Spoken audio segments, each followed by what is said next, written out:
Okay, yeah, and that same bloodline is also the Bush bloodline. Mm-hmm. Right, and you can see the Bush bloodline going right back to England. In fact, you have a Bush house in the old city of London that Anthony Hilder reports on in one of his videos. Mm-hmm. Yeah, because Bill Cooper did a genealogy chart going back to King William the Lion, and the Bush family is tied in. That's their bloodline, is the Templar bloodline. Mm-hmm. Yeah.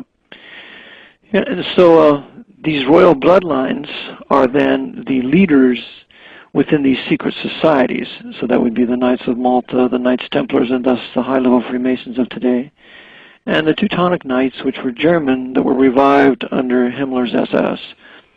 So they guard I would say, their white Gentile bloodlines, because the devil rules the world through white Gentiles.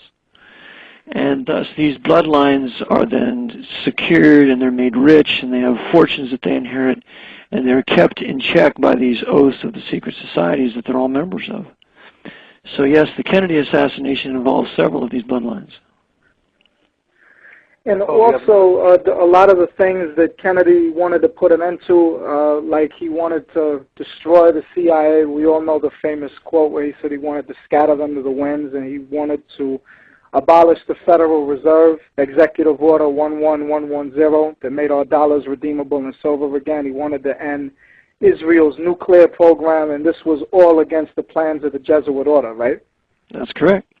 And he also was a mortal enemy of Cardinal Spellman, because he would not allow Spellman to say Mass in the White House.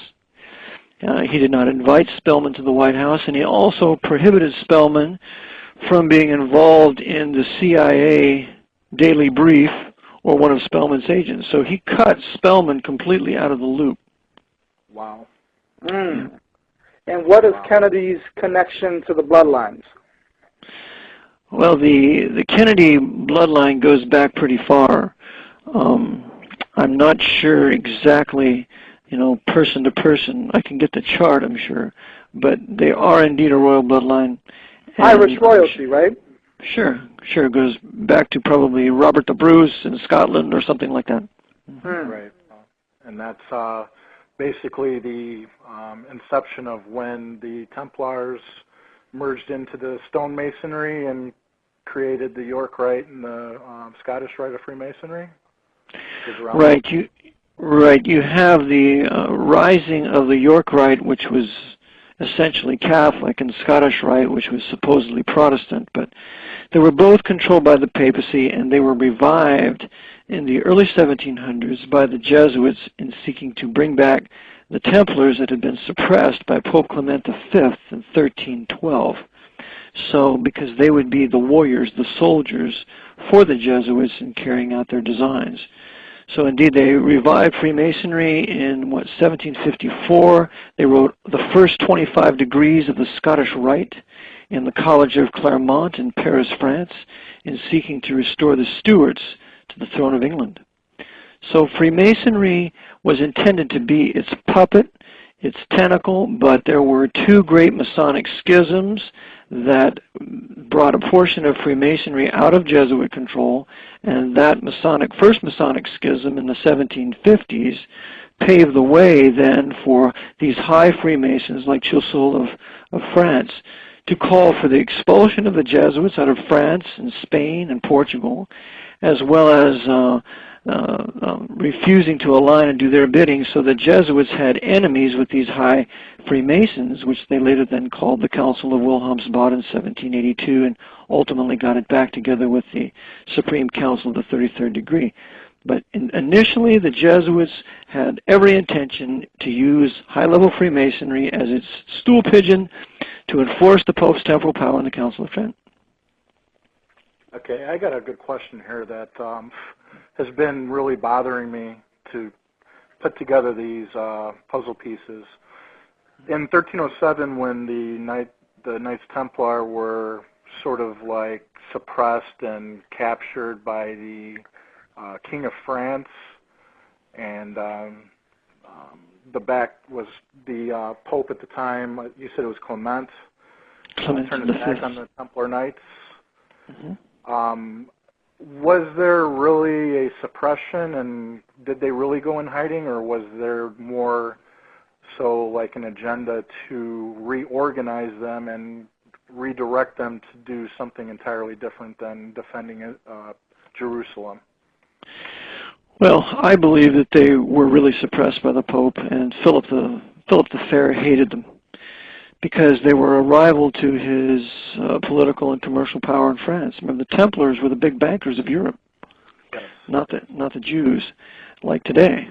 So they were they became a rival to the Pope, a rival to Philip the Fair, and so they were suppressed, and they did go underground, but of course they never ceased to exist. They built Rosalind Chapel in Scotland and continued underground until the Jesuits then brought them back into existence. In fact, the founding of the Jesuit order, they're really an order of New Templars, except 10 times worse. So they then began to draw upon the suppressed Templars as well as the Knights of Malta, because remember, the treasures of the Templars were given to the Knights of Malta.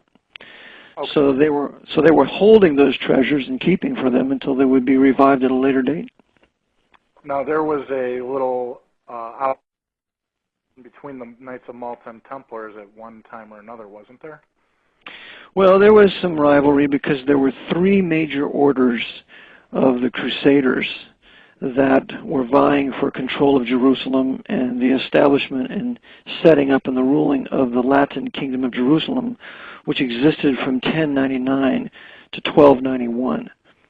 So there was some rivalry. There was a rivalry between the Order of Holy Sepulchre. But the Knights of Malta was the first real crusading order that was established, and the man who established it is known as Blessed Gerard. And so all the langes or all the tongues or all the branches of the Knights of Malta that exist today can all be traced back to the Blessed Gerard, who was the assistant of King Baldwin, who was the king of Jerusalem at the time. After that, I think 17, 18 years later, the Knights of the Temple are created, which we would call the Knights Templars. And then sometime after that, you have the Teutonic Knights, which was a strictly German crusading branch. They were created. Yeah. They were all part of the Holy Roman Empire, though, right? Yes, that's correct. The Holy Roman Empire started with Otto in, 932, or right around there. Charlemagne is considered the father of the Holy Roman Empire, but it really officially began about a century later.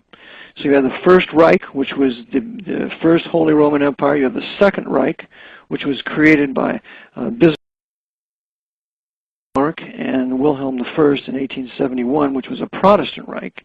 And then you have the Third Reich, created by Hitler and the Jesuits from, 33 to 45, and that was a Catholic Reich like the first one. In fact, Hitler and Charlemagne both held the Spear of Longinus. So that was an important piece of information that they were using in their occult practices. Remember, Charlemagne sought to reduce all of Europe to the temporal power of the Pope. He poured water on the heads of the Saxons, calling that baptism, and told them, you will either be baptized or we're going to put you to the sword. So that's Charlemagne.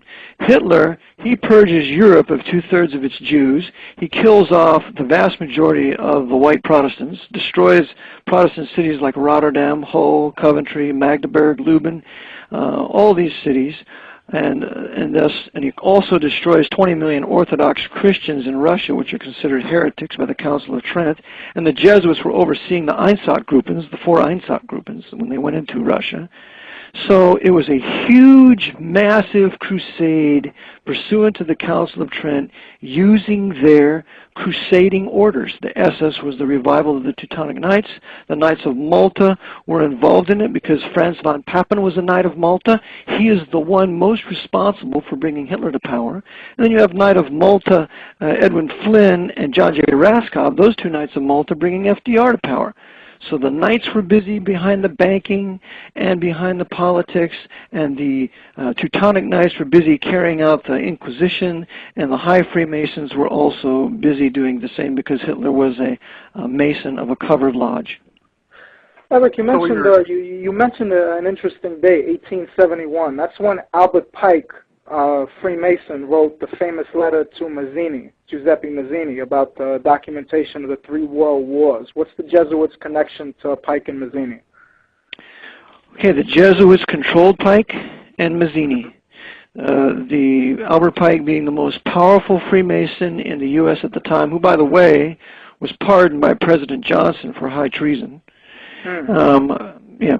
Pike, being the horrible, sinister individual that he was in fact a Jesuit temporal coadjutor overseeing Freemasonry, and because Freemason would be the vehicle by which the Black Pope would rule the government, the banking, and academia, and religion of this empire. So Pike was the primary Masonic Jesuit coadjutor in America, and Mazzini was the primary Masonic Jesuit coadjutor in Europe. In fact, Mazzini was used to foment a revolution in Italy in 1846 or so, 48, and the purpose of that little revolution was to drive Pius IX from his throne, because Pius IX was considered a liberal king. He wanted to introduce a constitution into Italy. He wanted to give the Italian people a certain amount of political freedom, and the Jesuits said, oh no, and they punished him. So they used Mazzini to foment a revolt in Rome, and Pius IX had to flee to Gaeta, and he fled there for around 18 months. And so after they used the Masons to punish the Pope, then the Pope learned his lesson. He came back, and he was an absolutist dictator till the day he died. And then, what would be the Vatican's purpose of the Mafia? Because the Mafia, all the Mafia is Catholic. Is the Mafia just another sect of the Jesuit order, soldiers for the Jesuit order? That's correct. Mazzini was the father of the Mafia. Right. So all your top Mafia dons are Masons, and some are Knights of Malta, and so they're all under secret bloody oaths, and they control the criminal element of every country. The Jesuits know you're always going to have prostitution, you're going to have drug trade, you're going to have all the criminal elements going on, and so therefore they centralize its power in the Mafia and take all the profits, and anybody who's not part of the loop gets prosecuted by the Justice Department or gets whacked by the Mafia. But the Mafia is the arm of the Jesuit order in their control of organized crime, which Mafia is international, even though it's centered in Sicily, and it works hand in hand with the Black Pope's international intelligence community. And my question is, the Mafia was such a powerful organization for give or take a century since its inception. Why do you think their power has died down so hard? It is a ruse. It is a deception to make us think that. Remember when the big Mafia dons were being prosecuted in the 70s and Rudolph Giuliani was thumping his chest and how he sent all these Mafia dons to prison and so on? The Mafia dons that were taken down in the 70s were all privy to the Kennedy assassination. So they were getting rid of possible testimonies. Like Sam Giancana. Right. And, his right-hand man shot him and killed him in his own basement. But right. Giancana knew him for 30 years. Yeah, it was Rosselli. So they used their own soldiers to whack the high Mafia dons or get them arrested, like Carlo Gambino. But see, Carlo Gambino was against the drug trade. Right, the Mafia originally they didn't want to become part of the drug trade because they knew. That's right.